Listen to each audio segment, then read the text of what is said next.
Hello friends, आप सभी का स्वागत करता हूं हमारे यूट्यूब चैनल स्टडी फ्यूजन पर।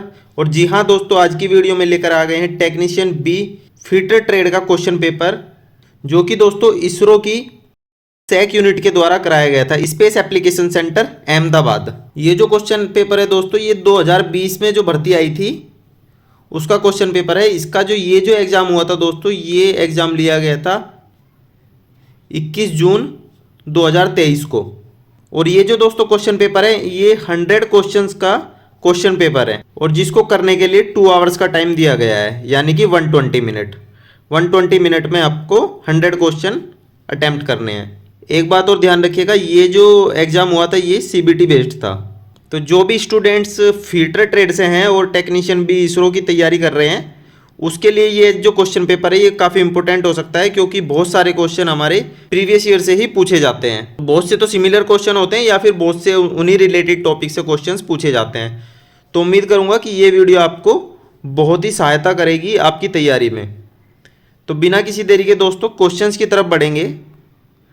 हाँ, तो सबसे पहले दोस्तों ये question number 1, which strength plays crucial role in metal forming. Option है tensile strength, shear strength, yield strength या फिर फ्लेक्सरल स्ट्रेंथ। हिंदी में देखेंगे, मेटल फॉर्मिंग में कौन सी स्ट्रेंथ ताकत महत्वपूर्ण भूमिका निभाती है? Tensile strength, shear strength, yield strength या फिर फ्लेक्सरल स्ट्रेंथ। दोस्तों अगर मेटल फॉर्मिंग की अगर बात करेंगे तो मेटल फॉर्मिंग में जो स्ट्रेंथ महत्वपूर्ण भूमिका निभाती है वो होती है हमारी यील्ड स्ट्रेंथ। ऑप्शन सी होने वाला है यहाँ पर correct answer. Next question, question number 2, in relation to grinding operation dressing of wheel refers to. Option है यहाँ पर shaping of the wheel, restoring the cutting action of the wheel, changing the wheel या फिर option D making the wheel concentric with rotational axis. Grinding प्रक्रिया के संबंध में wheel पहिए की ड्रेसिंग से तात्पर्य है ऑप्शन ए पहिए को आकार देना, ऑप्शन बी पहिए की काटने की प्रक्रिया को पुनः बहाल करना, ऑप्शन सी पहिया बदलना या फिर ऑप्शन डी घूर्णी अक्ष के साथ पहिए को संकेंद्रित करना। तो दोस्तों जो ग्राइंडिंग ऑपरेशन में जो हम ड्रेसिंग करते हैं दोस्तों व्हील की, वो किस लिए की जाती है? वो की जाती है restoring the cutting action of the wheel. Wheel के कटिंग एक्शन को दोबारा से जो है उसको रिस्टोर करने के लिए यहाँ पर ड्रेसिंग की जाती है, जिसमें एक पतली सी लेयर जो है हमारे ग्राइंडिंग व्हील की हटा दी जाती है, और इसी को हम ड्रेसिंग बोलते हैं। यहाँ पर इसका करेक्ट आंसर होने वाला है ऑप्शन बी।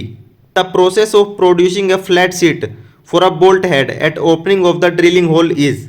ऑप्शन है jig boring, counter boring, reaming या फिर काउंटर सिंकिंग। हिंदी में देख लेते हैं, ड्रिल किए गए छेद के द्वार पर बोल्ट हेड के लिए एक फ्लैट शीट बनाने की प्रक्रिया है jig boring, counter boring, reaming या फिर काउंटर सिंकिंग।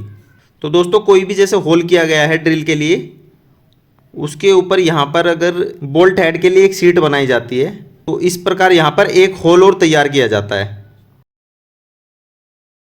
तो ये जो दोस्तों होल होगा ऑप्शंस में अगर हम देखेंगे तो ये हमारा हो जाएगा काउंटर बोरिंग। और दोस्तों इसी टाइप के क्वेश्चन में कभी कभी आपको जो है काउंटर बोरिंग ना देकर स्पॉट फेस भी यहाँ पर दे सकता है, तो स्पॉट फेस भी इसका करेक्ट आंसर होगा। तो स्पॉट फेस या फिर काउंटर बोरिंग, इन दोनों में से अगर कोई ऑप्शन मिलता है तो उसको आप चूज कर सकते हैं, और अगर ये दोनों ही दिए गए हैं तो आपको वहाँ पर स्पॉट फेस चूज करना होगा। ऑप्शन बी होगा इसका करेक्ट आंसर। नेक्स्ट क्वेश्चन देख लेते हैं, क्वेश्चन नंबर 4 हो जाएगा ये। The difference between maximum and minimum limit of a size is known as. Option है फिट, टॉलरेंस, इंटरफेरेंस या फिर स्टैंडर्ड डेविएशन। किसी आकार की अधिकतम और न्यूनतम सीमा के बीच के अंतर को डैश के रूप में जाना जाता है, फिट, टॉलरेंस, इंटरफेरेंस या फिर स्टैंडर्ड डेविएशन। तो मान लीजिए दोस्तों ये कोई शाफ्ट है हमारे पास, ये यहाँ पर इसका बेसिक साइज है, और ये इसकी मिनिमम लिमिट है नीचे, और ऊपर एक मैक्सिमम लिमिट है। तो ये मिनिमम और मैक्सिमम के बीच की जो दूरी होगी, इसको दोस्तों हम क्या बोलते हैं, ये इस क्वेश्चन में पूछ रहा है। तो ये दोस्तों होती है हमारी टॉलरेंस। जब हम कोई भी जॉब तैयार करते हैं तो उसमें टॉलरेंस दी जाती है, जो कि मिनिमम और मैक्सिमम लिमिट का अंतर होता है। ऑप्शन बी हो जाएगा इसका correct answer. Question number 5, in a hole basis system the lower deviation for the hole H is. तो दोस्तों जहाँ भी आपको ये कैपिटल एच मिलेगा, एच टाइप का जो भी होल होगा, उसमें हमेशा जो है लोअर डेविएशन जो इसका होता है वो होता है हमारा 0 mm। ओनली इसमें अपर डेविएशन वेरी कर सकता है, लोअर डेविएशन एच होल का हमेशा 0 होगा। ऑप्शन ए हो जाएगा यहाँ पर दोस्तों इसका करेक्ट आंसर। नेक्स्ट क्वेश्चन है question number 6, for a hole designated as 3 plus minus 0.3 mm the tolerance is. तो कभी भी इस टाइप से दिया गया है, यहाँ पर प्लस माइनस 0.3 दिया है तो प्लस में 0.3 होगा और माइनस में 0.3 होगा और दोनों को प्लस करेंगे तो ये हमारी जो टोटल टॉलरेंस हो जाएगी वो हो जाएगी 0.6 मिलीमीटर। ऑप्शन सी होगा यहाँ पर correct answer. HSS stands for, option है high strength steel, high stiffness steel, heavy strength steel या फिर हाई स्पीड स्टील। तो HSS का जो फुल फॉर्म होता है वो होता है हमारा high speed steel. Option D होगा इसका करेक्ट आंसर। क्वेश्चन नंबर 8 है, pressure is force per unit area, force per unit length, mass per unit area या फिर वॉल्यूम पर यूनिट डेंसिटी। तो प्रेशर की अगर बात करेंगे तो प्रेशर दोस्तों क्या होता है, pressure is equal to force upon area. तो ये हो गया हमारा force per unit area. Option A हो जाएगा इसका correct answer. Question number 9, choose a drilling machine for drilling multiple holes of larger diameter on a large job. Option है bench drilling machine, pillar drilling machine, column drilling machine या फिर radial drilling machine. बड़े आकार के job पर बड़े व्यास के कई छेद ड्रिलिंग के लिए एक उपयुक्त ड्रिलिंग मशीन चुनें। तो दोस्तों जब भी एक बड़े आकार का जॉब हमारे पास होता है और उस पर बड़े व्यास के मल्टीपल ड्रिलिंग से छेद करने होते हैं तो उसके लिए कौन सी मशीन उपयुक्त होती है। तो कुछ हमारे पास ये एक इस टाइप की मशीन होती है जो कि रेडियल ड्रिलिंग मशीन होती है, जो कि अपने एक्सिस पे इस कॉलम के एक्सिस पर रोटेट कर सकती है और इसको हम बोलते हैं दोस्तों radial drilling machine. Option D होगा इसका correct answer. Question number 10, carbon content in road iron is. तो रोट आयरन यानी कि पिटवा लोहा जो होगा उसमें आयरन कंटेंट होगा दोस्तों 0.01% से लेके 0.1% तक। ऑप्शन सी होगा इसका correct answer. Question number 11, which of the following grades of SS is non magnetic. Option है यहाँ पर SS403, SS316L, SS416 या फिर none of the above. SS का निम्न में कौन सा ग्रेड गैर चुंबकीय है। तो दोस्तों जो SS403 होता है और 416 होता है ये हमारे मैग्नेटिक होते हैं, जबकि हमारा SS316L ये हमारा नॉन मैग्नेटिक होता है अपनी प्रॉपर्टीज में। ऑप्शन बी हो जाएगा इसका करेक्ट आंसर।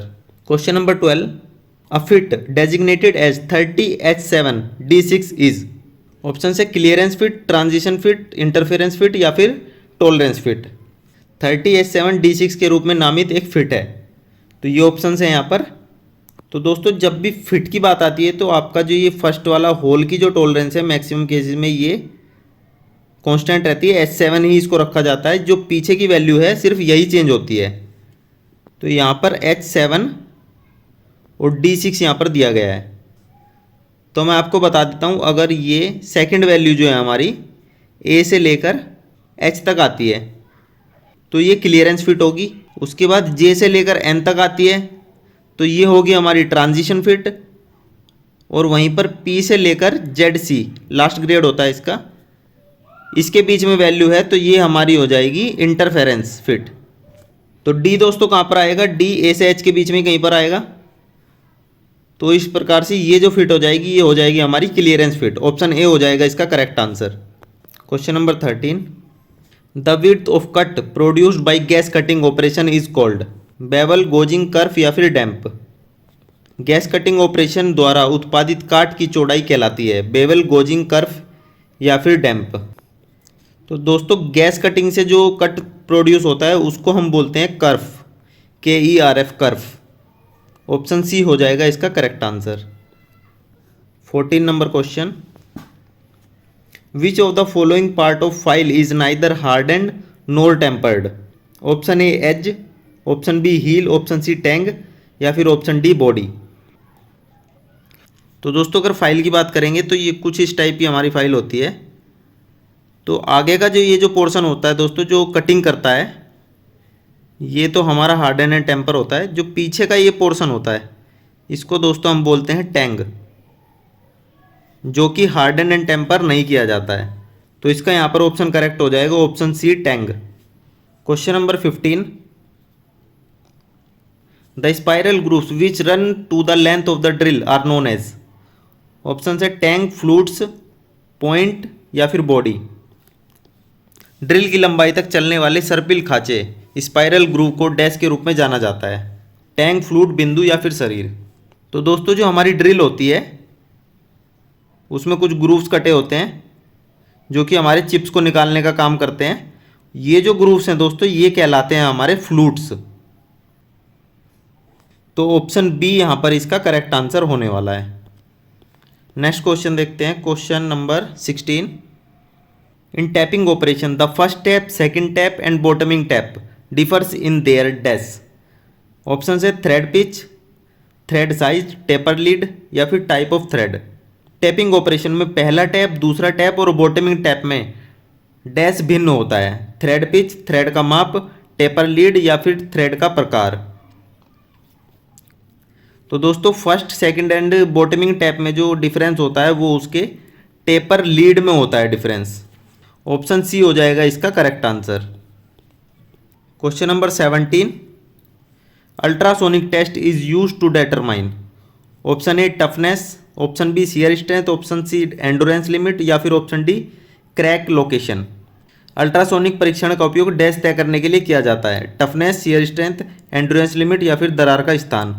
तो दोस्तों अल्ट्रासोनिक जो टेस्ट होता है दोस्तों वो हमारा एनडीटी यानी कि नॉन डिस्ट्रक्टिव टेस्टिंग के अंडर आता है। इस टेस्ट को करने के लिए हमें हमारे जो जॉब है उसको डैमेज नहीं करना होता है। तो ये एक नॉन डिस्ट्रक्टिव टेस्ट है और इसमें हम दरार का स्थान या फिर क्रैक की लोकेशन का पता लगा सकते हैं। तो इसका जो करेक्ट आंसर हो जाएगा वो होगा हमारा option D. Question number 18। SI unit of length is. Length की एसआई यूनिट पूछ रहा है। ऑप्शन यहाँ पर दिए हैं मीटर, मिलीमीटर, सेंटीमीटर या फिर किलोमीटर। तो लेंथ की जो एसआई यूनिट होती है दोस्तों वो होती है मीटर। ऑप्शन ए हो जाएगा इसका correct answer. Question number 19। Least count of engineers steel rule is. Option हैं 1 mm, 0.1 mm, 0.2 mm या फिर 0.5 mm। तो इंजीनियर्स स्टील रूल का जो लिस्ट काउंट होता है दोस्तों वो होता है हमारे 0.5 mm या फिर हाफ mm। ऑप्शन डी होगा यहाँ पर इसका correct answer. Question number 20। Density of mild steel is gram per centimetre cube. तो यहाँ पर यूनिट का हमेशा ध्यान रखेंगे। ग्राम पर सेंटीमीटर क्यूब पूछा है या फिर केजी पर मीटर क्यूब। तो ये दो तरीके की यूनिट है, इन दोनों का आप ध्यान रखेंगे। तो ऑप्शंस यहाँ पर देखेंगे एक बार। ऑप्शन है 7800, 7.8, 2700 या फिर 2.7। तो ग्राम पर सेंटीमीटर क्यूब में पूछा गया है तो इसका करेक्ट आंसर होगा 7.8 ग्राम पर सेंटीमीटर क्यूब। ये हमारी डेंसिटी होती है माइल्ड स्टील की। वहीं पर अगर केजी पर मीटर क्यूब में पूछेगा तो इसका आंसर हो जाएगा यहाँ पर ऑप्शन ए 7800। तो यहाँ पर इस क्वेश्चन का करेक्ट आंसर है option B. Question number 21। Ability of material to withstand shock and impact is called. Option है हार्डनेस, टफनेस, डक्टिलिटी या फिर ब्रिटलनेस। झटके और इम्पैक्ट लोड को झेलने की क्षमता को कहा जाता है डैश। ऑप्शन है कठोरता, हार्डनेस, टफनेस, चिमटता, लचीलापन, डक्टिलिटी या फिर ब्रिटलनेस, भंगुरता। तो दोस्तों मटेरियल की प्रॉपर्टी जिसमें वो शॉक एंड इम्पैक्ट को झेल सकता है वो कहलाती है टफनेस। ऑप्शन बी हो जाएगा इसका correct answer. Question number 22। If a bolt is designated as M12 into 1.25 then 1.25 designates the. Option है डायमीटर, पिच, एंगल या फिर distance between crest and throw. यदि किसी पेज को M12 गुणा 1.25 के रूप में निर्दिष्ट किया जाता है तो 1.25 डैश को निर्दिष्ट करता है। ऑप्शन है व्यास, पिच, कोण या फिर शिखा और गर्त के बीच की दूरी। तो दोस्तों कभी भी इस प्रकार से बोल्ट को डेजिग्नेट किया जाता है तो यहाँ पर ये जो वैल्यू दी जाती है ये दी जाती है हमेशा पिच की। 1.25 mm की यहाँ पर पिच दी गई है। ऑप्शन बी हो जाएगा इसका correct answer. Question number 23। The thread angle of metric thread is. Metric thread का एंगल पूछा गया है। ऑप्शन है 90 डिग्री, 60 डिग्री, 30 डिग्री या फिर 120 डिग्री।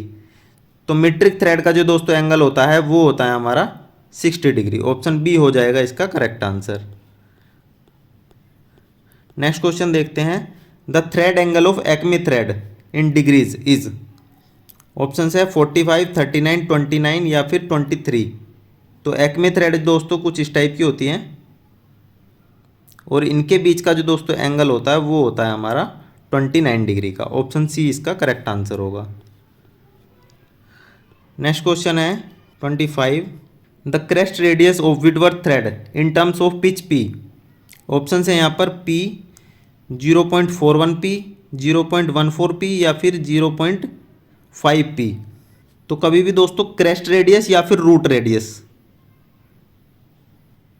क्रेस्ट या रूट दोनों में से कोई भी रेडियस अगर आपको विटवर्थ थ्रेड का पूछा जा रहा है तो वो होगा दोस्तों हमारा 0.14 पी, 0.14 टाइम्स ऑफ पिच, ये हमारा होगा रूट रेडियस या फिर crest radius for Whitworth thread. Option C यहां पर इसका करेक्ट आंसर हो जाएगा। Question number 26, the tool use to cut external thread is known as. Option है यहां पर पंच, ड्रिल बिट, टैप या फिर डाई। बाहरी थ्रेड के निर्माण के लिए जिस उपकरण का प्रयोग किया जाता है उसे कहते हैं पंच, ड्रिल की बिट, टैप या फिर डाई। तो दोस्तों एक्सटर्नल थ्रेड कट करने के लिए जो हम टूल यूज करते हैं उसको हम बोलते हैं डाई। ऑप्शन डी हो जाएगा इसका करेक्ट आंसर। क्वेश्चन नंबर 27 है, chisel is made of dash. Options हैं HSS, MS, high carbon steel या फिर टंगस्टन कार्बाइड। छेनी डैश का बना होता है HSS, MS, उच्च कार्बन इस्पात या फिर टंगस्टन कार्बाइड। तो दोस्तों छेनी या चीजल जिसको हम बोलते हैं वो हमारी बनी होती है उच्च कार्बन इस्पात या फिर high carbon steel. Option C होगा इसका correct answer. Question number 28, ringing is term used in. Option है metal testing, calibration of instruments, defect in vernier calliper या फिर स्लिप गेज। रिंगिंग शब्द का प्रयोग कहाँ किया जाता है? धातु परीक्षण, उपकरणों का अंशांकन, वर्नियर कैलिपर में दोष या फिर स्लिप गेज। तो रिंगिंग जो दोस्तों टर्म है ये एक टर्म है जो कि स्लिप गेज में यूज होती है। ऑप्शन डी होगा यहाँ पर इसका correct answer. Question number 29, for an ISO M5 thread with standard pitch the recommended drill diameter for tapping is. Option है यहाँ पर 4 mm, 4.2 mm, 4.5 mm या फिर 3.8 mm। मानक पिच के साथ ISO M5 थ्रेड के लिए टैपिंग के लिए अनुशंसित ड्रिल व्यास डैश है। तो ये ऑप्शन दिए हैं। तो M5 का जब भी हमें थ्रेड करना है तो उसके लिए टैपिंग जो साइज है ड्रिल का वो होगा हमारा 4.2 mm। ऑप्शन बी होगा इसका correct answer. Question number 30, the distance a drill moves in the work for each revolution of the spindle is called. Option है force of drill, speed of drill, depth of drill या फिर cutting speed of drill. तो कोई भी जो हमारे पास drill है वो किसी हमारे वर्क पीस के अंदर हर रोटेशन में कितना नीचे की तरफ मूव कर रहा है वर्क पीस की तरफ, ये क्या कहलाता है, ये इस क्वेश्चन में पूछ रहा है। तो हर रिवॉल्यूशन में वर्क पीस की तरफ जो हमारा ड्रिल मूव करता है उसको हम बोलते हैं दोस्तों feed of the drill. Option A होगा इसका correct answer. Question number 31, in double start thread if pitch is 10 mm then lead in mm is. Option है यहाँ पर 5, 10, 20 या फिर नन ऑफ द अबव। तो दो टाइप की थ्रेड होती हैं अगर इन टर्म्स ऑफ लीड की बात करेंगे तो सिंगल स्टार्ट थ्रेड होती है या फिर मल्टी स्टार्ट थ्रेड होती हैं। मल्टी स्टार्ट में हमारी डबल स्टार्ट या 3 स्टार्ट थ्रेड हो सकती हैं। तो डबल स्टार्ट थ्रेड की यहाँ पर बात कर रहा है। तो डबल स्टार्ट थ्रेड में अगर पिच हमारी 10 mm है तो लीड हमारी हो जाएगी lead equal to 2 times of pitch. तो 2 इंटू में 10 जो हमारी लीड आ जाएगी वो होगी हमारी 20। तो जितनी भी स्टार्ट थ्रेड हैं उसको हमें पिच से मल्टीप्लाई कर देना होता है तो हमारी लीड आ जाएगी यहाँ पर। तो 20 होगा इसमें यहाँ पर correct answer, option C. Question number 32, SI unit of energy is. Option है वॉट, जूल, न्यूटन, एम्पियर। ऊर्जा का SI मात्रक है वाट, जूल, न्यूटन या फिर एम्पियर। तो ऊर्जा या एनर्जी का जो मात्रक होता है दोस्तों वो होता है जूल। ऑप्शन बी होगा इसका correct answer. Question number 33, kelvin is the unit of. Option है फ्लो रेट, टेम्परेचर, प्रेशर या फिर वॉल्यूम।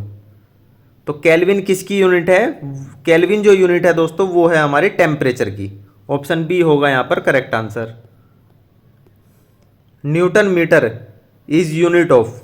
ऑप्शन है force per unit length, potential energy, torque या फिर सरफेस टेंशन। तो न्यूटन मीटर जो दोस्तों यूनिट होती है वो होती है टॉर्क की। ऑप्शन सी हो जाएगा करेक्ट आंसर। नेक्स्ट क्वेश्चन है the minimum distance from the rivet hole diameter D centre to the plate edge is. Option है 1D, 1.5D, 2D या फिर 2.5D। रिवेट छिद्र व्यास डी के केंद्र से प्लेट के किनारे तक न्यूनतम दूरी है डैश। तो दोस्तों जब भी रिवेटिंग करते हैं तो मान लीजिए एक रिवेट प्लेट है और ये जो रिवेट होल है यहाँ पर ये पूछ रहा है कि ये सेंटर रिवेट होल के सेंटर से प्लेट के एज की दूरी मिनिमम कितनी होनी चाहिए। तो ये जो डिस्टेंस होता है ये कहलाता है मार्जिन, और मार्जिन जो होता है वो होता है हमारा मिनिमम 1.5D के बराबर, यानी कि डायमीटर का 1.5 गुना। ऑप्शन बी हो जाएगा इसका correct answer. Question number 36 a screw is specified by. Option है nominal dia, minor dia, pitch circle dia या फिर नॉन ऑफ द अबव। एक स्क्रू किसके द्वारा निर्दिष्ट किया जाता है, नॉमिनल व्यास, माइनर व्यास, पिच सर्कल व्यास या फिर इनमें से कोई भी नहीं। तो कोई दोस्तों अगर स्क्रू है उसको जो स्पेसिफाई किया जाता है वो किया जाता है इसके मेजर या फिर जिसको हम नॉमिनल डाया भी कहते हैं।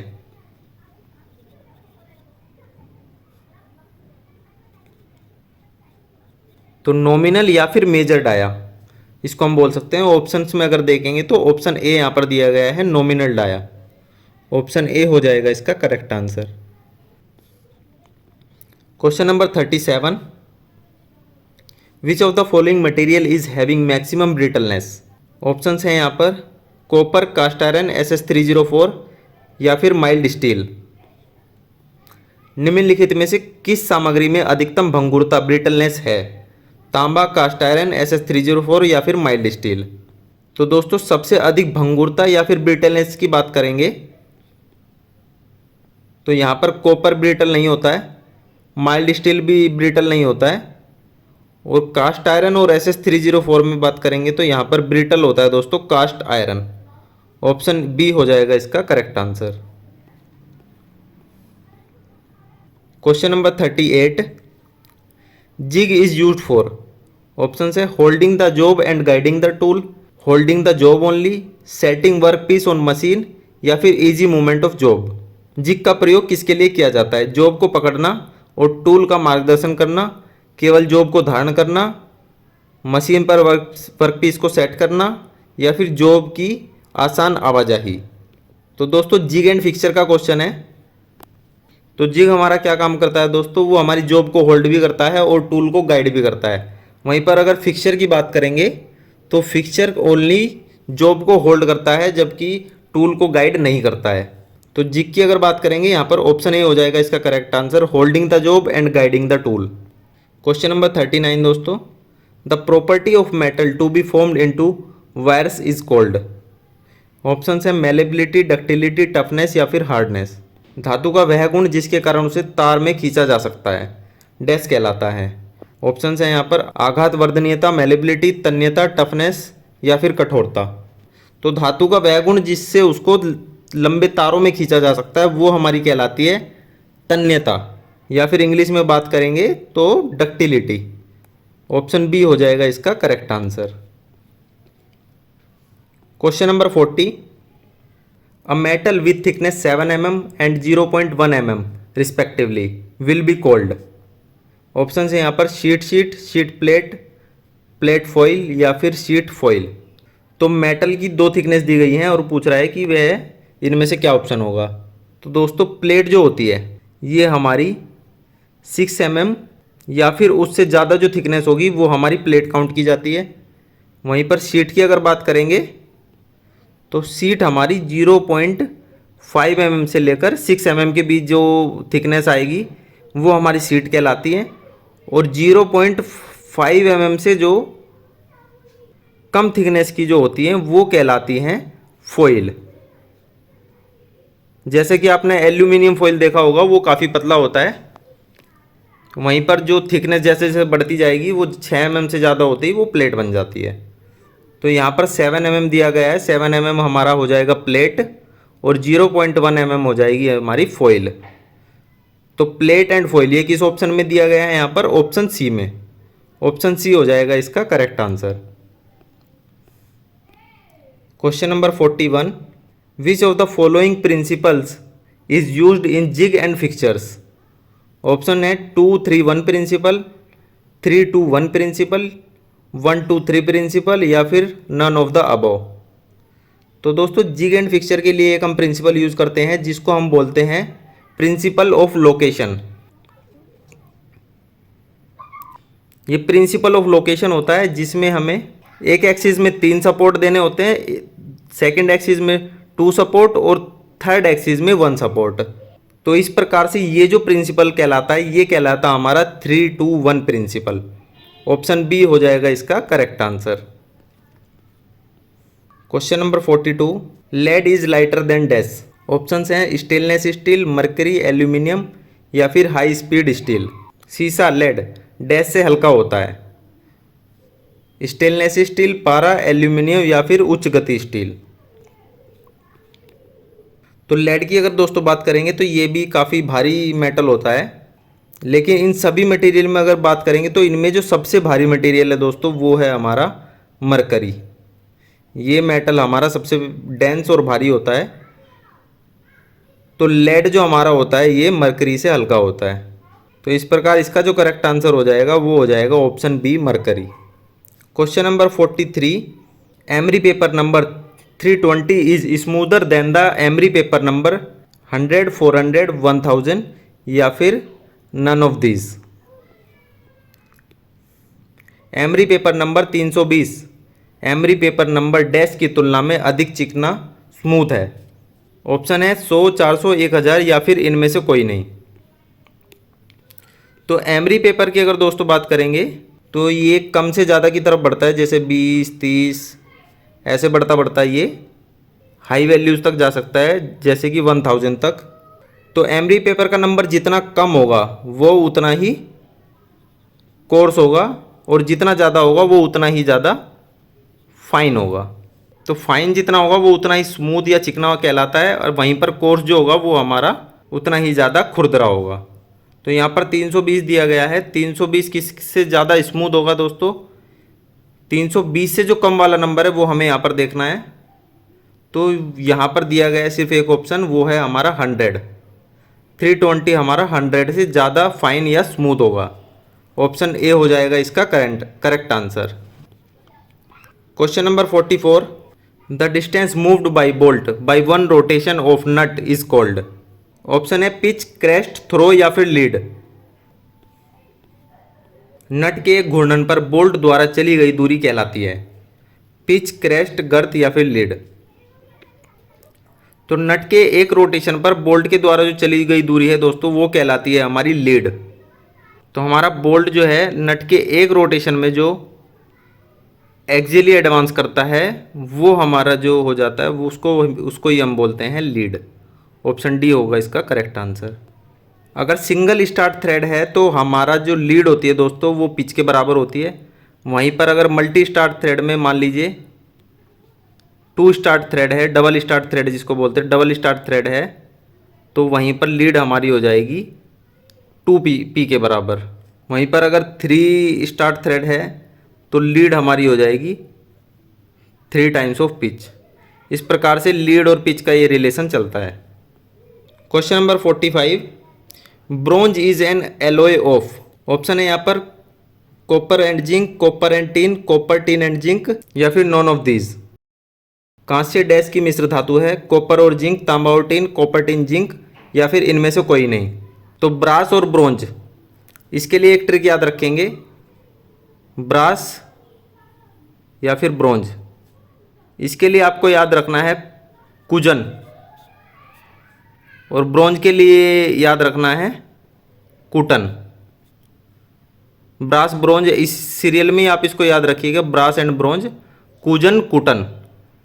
जहाँ पर ब्रास आता है उसको आप कुजन मीन्स कॉपर प्लस जिंक, वहीं पर ब्रोंज होगा तो कॉपर प्लस टिन, कुटन।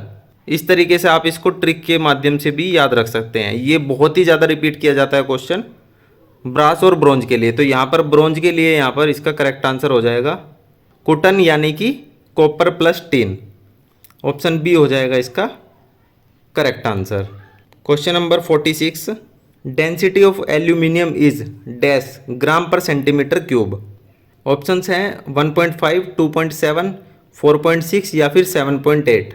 तो एल्यूमिनियम की यहाँ पर डेंसिटी पूछी गई है। एल्यूमिनियम की डेंसिटी ग्राम पर सेंटीमीटर क्यूब में जो होती है वो होती है हमारी 2.7। ऑप्शन बी हो जाएगा इसका correct answer. 47 question number, BHN is unit of. Option है toughness, tensile strength, Young's modulus या फिर हार्डनेस। BHN किसकी इकाई है? Toughness, tensile strength, Young modulus या फिर हार्डनेस। तो BHN की बात करेंगे दोस्तों तो इसकी जो फुल फॉर्म होती है वो होती है ब्रिनेल हार्डनेस नंबर। तो इसकी फुल फॉर्म से ही पता चलता है कि ये जो यूनिट है दोस्तों ये हार्डनेस की यूनिट होती है। ऑप्शन डी होगा इसका करेक्ट आंसर।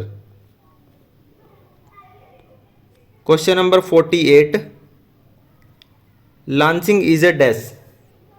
ऑप्शन है sheet metal operation, turning operation, machining operation या फिर एडिटिव मैन्युफैक्चरिंग ऑपरेशन। तो दोस्तों लांसिंग ऑपरेशन की अगर बात करेंगे तो ये पार्शियल कटिंग ऑपरेशन होता है। मान लीजिए ये एक हमारे पास सीट है और यहाँ पर पार्शियल तरीके से कुछ कट किए जाते हैं। इस प्रकार के जो ये पार्शियल कट जो बनाए जाते हैं दोस्तों सीट मेटल में, ये लेंसिंग ऑपरेशन की मदद से बनाए जाते हैं। तो इस जो क्वेश्चन का आंसर हो जाएगा करेक्ट वो होगा option A, sheet metal operation. Next question है दोस्तों question number 49, nibbling is carried out to improve dash. Option है स्टिफनेस, डक्टिलिटी, सरफेस फिनिश या फिर none of the above. Nibbling dash को सुधारने के लिए किया जाता है। स्टिफनेस, लचीलापन, सतह की चिकनाई या फिर इनमें से कोई भी नहीं। दोस्तों निबलिंग की अगर बात करेंगे तो निबलिंग जो है एक सीट मेटल ऑपरेशन है जिसमें सीट के अंदर कोई कॉम्प्लेक्स शेप है तो उसको कट करने के लिए एक सीरीज ऑफ कट के माध्यम से जो है उसमें कट किए जाते हैं, जिसमें एक पंच की सहायता से उसमें मल्टीपल कट्स किए जाते हैं जिसमें कि एक सीरीज के थ्रू उस कॉम्प्लेक्स शेप को कट किया जाता है। तो अगर ऑप्शंस में हम यहाँ देखेंगे तो कुछ इस टाइप का हमें कुछ मिल नहीं रहा है कि सीट मेटल से रिलेटेड। ये बोल रहा है nibbling is carried out to improve stiffness, ductility या फिर सरफेस फिनिश। दोस्तों निबलिंग कोई इस प्रकार का ऑपरेशन ही नहीं है जो इन प्रॉपर्टीज को इम्प्रूव कर सके। हालांकि आप आंसर की कहीं पर देखेंगे तो वहां पर कहीं कहीं इसका आंसर स्टिफनेस दिया हुआ है। हालांकि रिवाइज्ड आंसर की हमारे पास नहीं मिल पाई है इस क्वेश्चन पेपर की, तो शायद उसमें इस क्वेश्चन को नेग्लेक्ट भी कर दिया गया हो। हालांकि इसका जो करेक्ट आंसर अगर दोस्तों देखा जाए तो वो होगा यहाँ पर option D, none of the above, क्योंकि निबलिंग जो है एक सीट मेटल कटिंग ऑपरेशन है और वह इन प्रॉपर्टीज को इंप्रूव नहीं कर सकता है। इस प्रकार इसका जो करेक्ट आंसर होगा वो होगा हमारा option D, none of the above.